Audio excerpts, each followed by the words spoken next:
درود پڑھنے والے کا دل بھی اجلا ہو جاتا ہے، اس کے چہرے پہ بھی نور آ جاتا ہے۔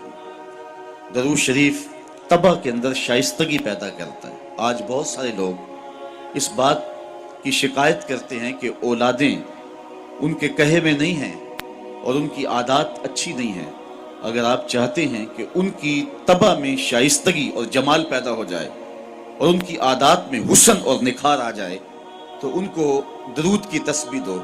نتیجہ کیا ہوگا کہ ان کی عادتیں خود بخود سنورنا شروع ہو جائیں گی اور آپ چند دنوں کے اندر دیکھیں گے اور ایک اچھے اور پاکیزہ انسان کی صورت میں نشو و نما پا رہے ہیں۔ درود شریف انسان کی صلاحیتوں کو جلا بخشتا ہے، انسان کو ذکاوت، ذہانت اور اس کو فہم و ادراک کی دولتوں سے مالا مال کرتا ہے۔ درود شریف کی یہ تاثیر بھی ہے کہ اس سے زبان میں اثر اور رس آ جاتا ہے۔ کسی نے اقبال سے پوچھا تھا کہ تیرے شعروں میں یہ شہد کہاں سے آ گیا؟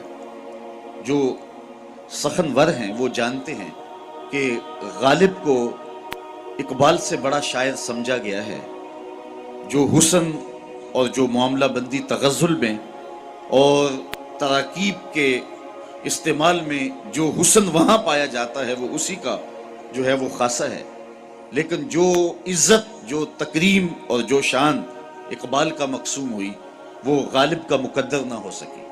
تو یہ بات کسی نے اقبال سے ہی پوچھا، یہ بات پوچھی کہ حضرت یہ بات سمجھ میں نہیں آتی کہ آپ کے شعروں میں اثر اور شیرینی کہاں سے آئی؟ تو اقبال نے جو جواب دیا وہ سننے کے قابل ہے۔ کہنے لگے کہ میں نے 1.25 کروڑ مرتبہ حضور پہ درود پڑھا ہے، تو اگر حضور پہ درود و سلام پڑھو گے تو تمہارے لہجے میں رس پیدا ہو جائے گا، تمہارے انداز میں مٹھاس پیدا ہو جائے گی اور تمہاری گفتگو کے اندر شہد گل جائے گا اور تمہاری باتوں کی خوشبو پھیلتی چلی جائے گی۔ درود شریف کی بہت بڑی فضیلت یہ ہے کہ درود پڑھنے والا سب سے زیادہ حضور کی قربت پانے والا ہوتا ہے۔ آقا کریم نے فرمایا قیامت کے دن میرے سب سے نیڑے وہ ہوگا جو سب سے زیادہ میرے اوپر درود پڑھنے والا ہو۔ اور اس دور موجود کے اندر درود ہی تو شناخت ہے اہل حق کی، یہی تو شناخت اور پہچان ہے اہل حق کی۔ امام سخاوی نے القول البدیع کے اندر لکھا کہ حضرت امام زین العابدین رضی اللہ تعالی عنہ سے کسی نے سوال کیا، حضرت جب کثرت سے ترک اور فرق ہو جائیں گے تو زمانے میں اہل حق کو پہچاننے کا راستہ کیا ہوگا؟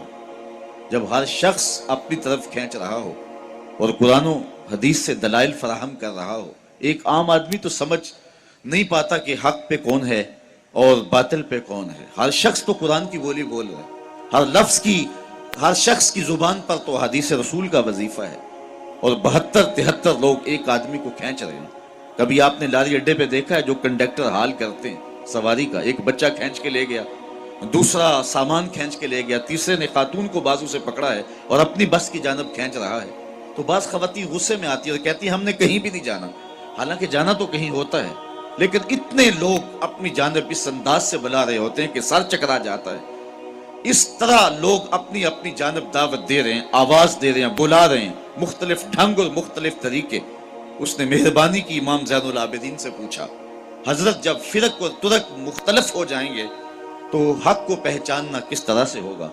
تو حضرت امام زین العابدین نے جو جواب دیا وہ بڑا خوبصورت تھا اور واضح لفظوں میں صریح جواب تھا۔ فرمانے لگے جو اہل السنہ ہوں گے وہ حق کی راہوں کے مسافر ہوں گے۔ سائل نے دوسرا سوال پوچھا، اگر بہت سارے لوگ اسی عنوان کے ساتھ موجود ہوں، اسی ٹائٹل کے ساتھ ہوں، تو ان میں سے پھر اصلی سنی کو پہچاننے کا طریقہ کیا ہے؟ تو سنو امام زین العابدین نے جواب کیا ملا، جواب کیا دیا۔ آپ کے سینے میں ٹھنڈ پڑ جائے گی اور یہاں آپ آئے ہیں تو آپ کو اپنے پہ ناز ہوگا۔ حضرت امام زین العابدین فرمانے لگے من علامات اہل سنہ کثرت الصلاۃ علی رسول اللہ صلی اللہ علیہ وسلم۔ اہل سنت کی علامتوں میں سے ایک نشانی یہ ہے کہ وہ کثرت کے ساتھ حضور پہ درود پڑھنے والے ہوں۔ آج ہمیں بطور تانا کہا جاتا ہے یہ درودیے ہیں، میں کہتا ہوں تم تو تانا دیتے ہو، ہم اس کو اپنے لیے تمغہ اعزاز سمجھتے ہیں چونکہ درودیہ ہونا اعزاز ہے، ہم درودیے ہیں، بارودیے تو نہیں ہیں، تو حضور علیہ السلام پر کثرت سے درود و سلام پڑھنا یہ حب رسول کو سینوں میں پیدا کرنے کا مؤثر ترین ذریعہ ہے۔ دوسری بات، اپنی نسل کو، اپنی اولاد کو، آنے والی نسل نو کو حضور علیہ السلام کے فضائل و مناقب اور حضور کی عظمتوں کے باب سکھاؤ، تاکہ ان کے سینوں کے اندر حضور علیہ السلام کا پیار پیدا ہو۔ اگر اولاد کو یہ کہا جائے کہ نبی دیوار کے پیچھے بھی نہیں جانتا، تو بتائیے کہ اولاد کے سینے میں نبی کا پیار پیدا ہوگا؟ اولاد آج نہیں تو کل سوال کرے گی کہ سائنس کا عروج اور بانکپن یہ ہے کہ وہ پہاڑوں کی تہوں کے اندر چھپے ہوئے سونے اور چاندی اور اس کی مقدار کو بھی دیکھ لیتے، زمین کی کوکھ کے اندر جو چھپا ہوا تیل ہے اور کوئلہ ہے، سائنس اسے بھی دیکھ رہی ہے۔ تو کیا سائنس یہ بانکپن اور یہ عروج رکھے کہ وہ پہاڑوں کی رگوں کے اندر سونے کے ذرات کتنے فیصد ہیں یہ بھی دیکھ لے، اور نبی دیوار کے پیچھے بھی نہ دیکھ پائے؟ تو آنے والی نسل کو کیا جواب دیا جائے گا؟ تو آنے والی نسل کو کہا جائے کہ ایسا نہیں ہے، اگر کسی نے یہ لکھا ہے تو اندھیرے میں بیٹھ کے لکھا ہے، بات دیوار کی نہیں ہے، اور نبی تو نبی رہا۔ نبی کے غلام حضرت عمر مسجد نبوی کے ممبر پہ بیٹھے ہیں، نہاوند میں جنگ ہو رہی ہے، 1 مہینے کی مسافت ہے، دیوار کیا، راستے میں کئی پہاڑ کھڑے ہیں، اور حضرت ساریہ امیر لشکر پہاڑ کو چھوڑنے لگے ہیں۔ حضرت عمر یہاں سے پکارتے ہیں، یا ساریہ الجبل، اے ساریہ پہاڑ کو نہیں چھوڑنا، یہ شان ہے خدمت گاروں کی، سرکار کا عالم کیا ہوگا۔ تو اپنی نئی نسل کو ان حقیقتوں سے روشناس کرنا ہوگا۔ آج کے زمانے میں اگر آپ اپنی نسل کو یہ کہیں کہ نبی کسی چیز کا اختیار نہیں رکھتا، تو آج ہم سے نسل نو سوال کر سکتی ہے کہ انسان کے اختیارات تو کراں تا بکراں پھیل گئے ہیں۔ آج انسان نے زمین کی تنابیں تھام لی ہیں، سورج کی شعاؤں کو مسخر کر لیا ہے، پانیوں پہ قبضہ جم گیا ہے، ایٹم کا کلیجہ چیرا جا چکا ہے، چاند کی چھاتی روندی جا چکی ہے، اور مریخ کے سفر کی تیاریوں میں ہے انسان۔ انسان نے پوری دنیا کو گلوبل ولیج بنا لیا ہے۔ آج انسان کا بانکپن، اس کے تصرفات اور اس کی پہنچ دیکھنے والی ہے۔ یہ فراٹے بھرتی گاڑیاں اور یہ ہواؤں کے سینے کو چیرتے ہوئے طیارے، یہ انسان کے تصرف کی کہانی نہیں کہہ رہے؟ جب انسان کے اختیارات کی کہانی اس قدر پھیلتی چلی جا رہی ہے، تو کیا نبی اختیار ہی نہیں رکھتا ہے؟ تو نئی نسل کو بتانا پڑے گا کہ نہیں، اگر یہ کسی نے کہا تو یہ اہل اسلام کا عقیدہ نہیں ہے۔ نبی کے اختیار کی کہانی تو یہ ہے کہ نبی انگلی اٹھائے چاند کے ٹکڑے ہو جائیں، سورج پلٹ کے اثر کے وقت پہ آ جائے، وہ سڑیاں کھجوراں اگا جاندائے، وہ پتھراں نو کلمے پڑھا جاندائے، قطرے کو سمندر ذرے کو ستارہ کرتے ہیں، کونین کو خم آ جاتا ہے جب زلف سنوارا کرتے۔ اپنی نسل نو کو بتانا پڑے گا کہ حضور کو جو اللہ نے اختیارات دیے ہیں، اور جو مناقب اور جو فضائل اور جو رفعتیں حضور کو نصیب ہوئی ہیں، وہ کسی اور کا مقسوم کبھی نہیں رہا، اور نہ کسی اور کو وہ مقام نصیب ہو سکتا ہے جو مصطفیٰ جان رحمت کو عطا فرما دیا گیا۔ آج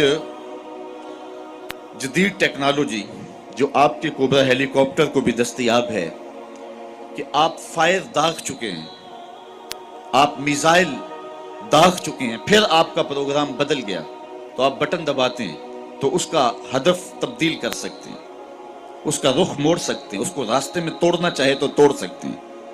کسی زمانے میں سنتے تھے کہ کمان سے نکلا ہوا تیر واپس نہیں آتا، آج نکلے ہوئے میزائل اور نکلی ہوئی گولیوں کے رخ موڑے جا رہے ہیں۔ آقا کریم علیہ الصلوۃ والسلام حضرت انسان کے اس اختیار کو جانتے تھے۔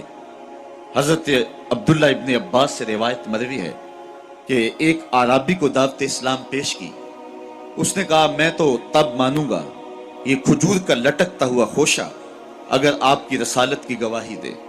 تو حضور نے فرمایا کہ اگر یہ گواہی دے تو تم مان جاؤ گے؟ اس نے کہا انکار کی گنجائش نہیں رہے گی۔ تو آقا کریم علیہ السلام نے اشارہ کیا، وہ گچھا ٹوٹ کے حضور کے قدموں میں آ گیا، رسالت مصطفیٰ کی گواہی دی، اب انکار کی کوئی گنجائش نہیں تھی، اس کے لبوں پہ کلمہ جاری ہو گیا۔ اب وہ ٹوٹی ہوئی کھجوریں جو معجزے سے حضور نے جدا کی تھی، ان کو بانٹا بھی جا سکتا تھا، صحابہ ساری زندگی فخر کرتے کہ ہم نے معجزے سے توڑی ہوئی کھجوریں کھائی ہیں. اس صحابی کو مرحمت کر دی جاتی، ایمان کی خوشی میں بانٹ سکتے ہو. لیکن آقا جانتے تھے قرب قیامت میں میزائلوں کے رخ بدلے جائیں گے، کمانوں سے نکلے ہوئے تیر جو ہیں وہ واپس کیے جائیں گے. آقا کریم اس گچھے سے مخاطب ہو کے فرمانے لگے تجھے جس کام کے لیے بلایا وہ کام ہو گیا، اب واپس جا کے شاخ سے جڑ بھی جا. صرف توڑنا نہیں جانتے، جوڑنا بھی جانتے ہیں. تو یہ نبی علیہ السلام کے اختیارات کی کہانی ہے، اور مصطفیٰ کی عظمتوں کو اپنی نئی نسل کے سامنے رکھنا پڑے گا. حضور کے فضائل ان کے سامنے رکھنے پڑیں گے، حضور کے مراتب ان کو بیان کرنے پڑیں گے، تاکہ ان کے سینے کے اندر حضور علیہ السلام کا پیار اور حضور علیہ السلام کا احترام پیدا ہو. نسل نو کو حضور کی دہلیز پہ لانا ہوگا اور انہیں آقا کریم علیہ السلام کے قصیدے سنانے پڑیں گے. حضور علیہ السلام پہ درود کی ترغیب دیں گے، ساتھ حضور کے کمالات کا بھی ذکر کریں گے کہ بیٹے حضور پہ درود پڑھ رہے ہو تو مت سمجھو کہ حضور سن نہیں رہے، تیرے درود کو مصطفیٰ جان رحمت مدینے میں بیٹھ کے سن رہے ہیں. وہ تو درختوں کی بولیاں سنتے ہیں.